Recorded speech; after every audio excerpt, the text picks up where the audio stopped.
This is Havana Media, and my name is Boniface Owino. I'm going to be your host for today.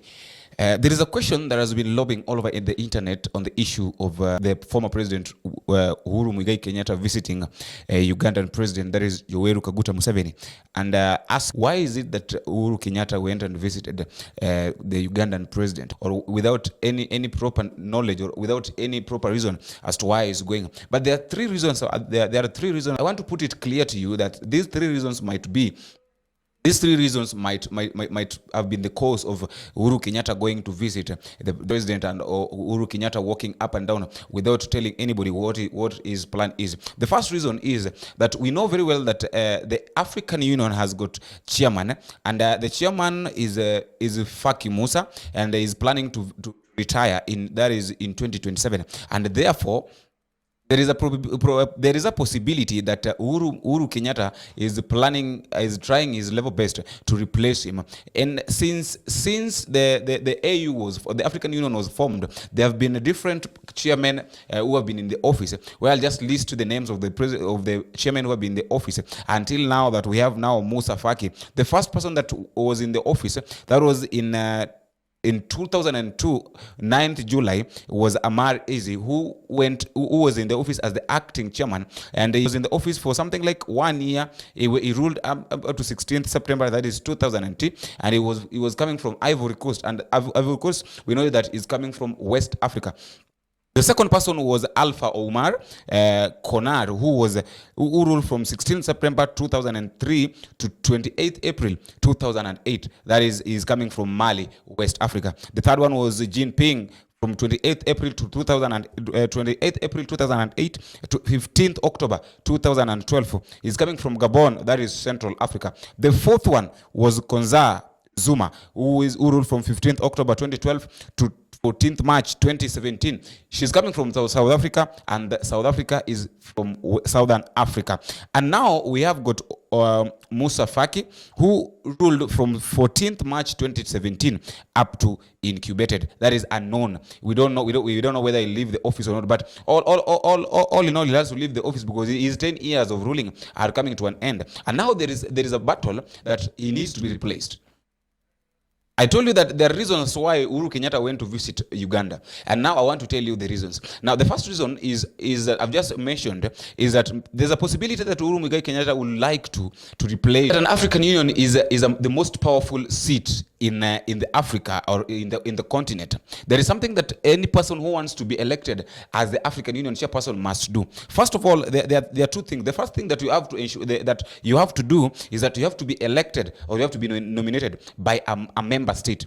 And in this case, the member state that we have here is Kenya. So it means that Kenya state must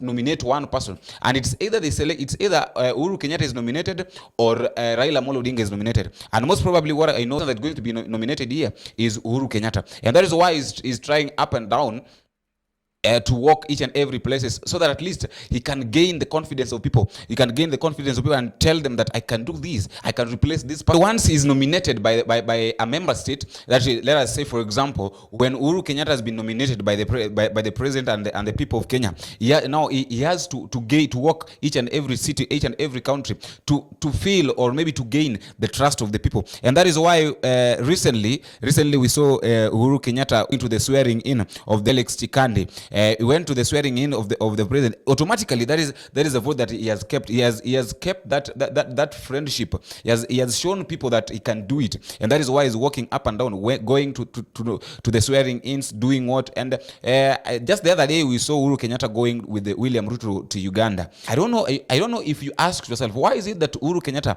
decided to go to the meeting? A question is just there in the nomination of the African Union chairperson. Do you think, is there any possibility that William Samoei Ruto will nominate UHURU Kenyatta as the president, or as the chosen person to vie for the seat of the African Union? Automatically, we know that Raila Amolo Odinga would like to do that, but on the other hand, I feel like President William Samoei Ruto will nominate Raila, because it feels like when he nominates Raila needs to be busy, and to be busy you have to do something for very many people, and that's why on my side I feel like Ruto will decide to nominate Raila Amolo Odinga, in which I don't know. That one is just a question that I've put for you so that you can also tell me your point of view. Another reason as to why Uhuru Kenyatta went to Uganda.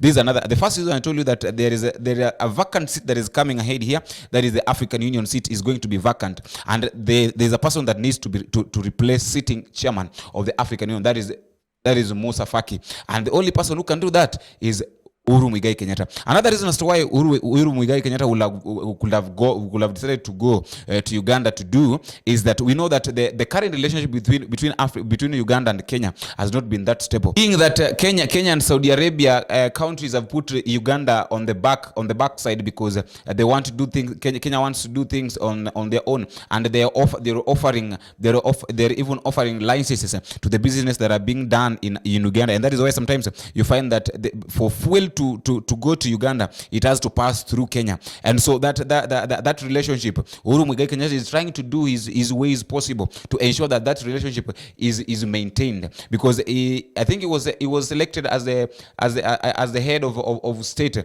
as the facilitator, and as the facilitator to the Champions Peace and facility in Nairobi and in East Africa. So he has to do it. He has to make sure that all these things are okay, are in place, and that is why he went. And the only way Ugandan people or Ugandan president can gain or can benefit, or his government can be at peace, is by meeting Uhuru Muigai Kenyatta, because they know that meeting William Ruto will be difficult, and talking on the matters of economy, Ugandan president, and that is why Ugandan president felt like, no, let me meet with Uhuru Kenyatta, because we've been having a good relationship together, so that we can see what to do. Another third reason as to why Uhuru Muigai Kenyatta would have decided to go and visit a Ugandan president. That's why he decided to go there, so that he can talk to Museveni to ask him, maybe there is a troop that he has set aside to go to Congo because we know that there's a time oil, and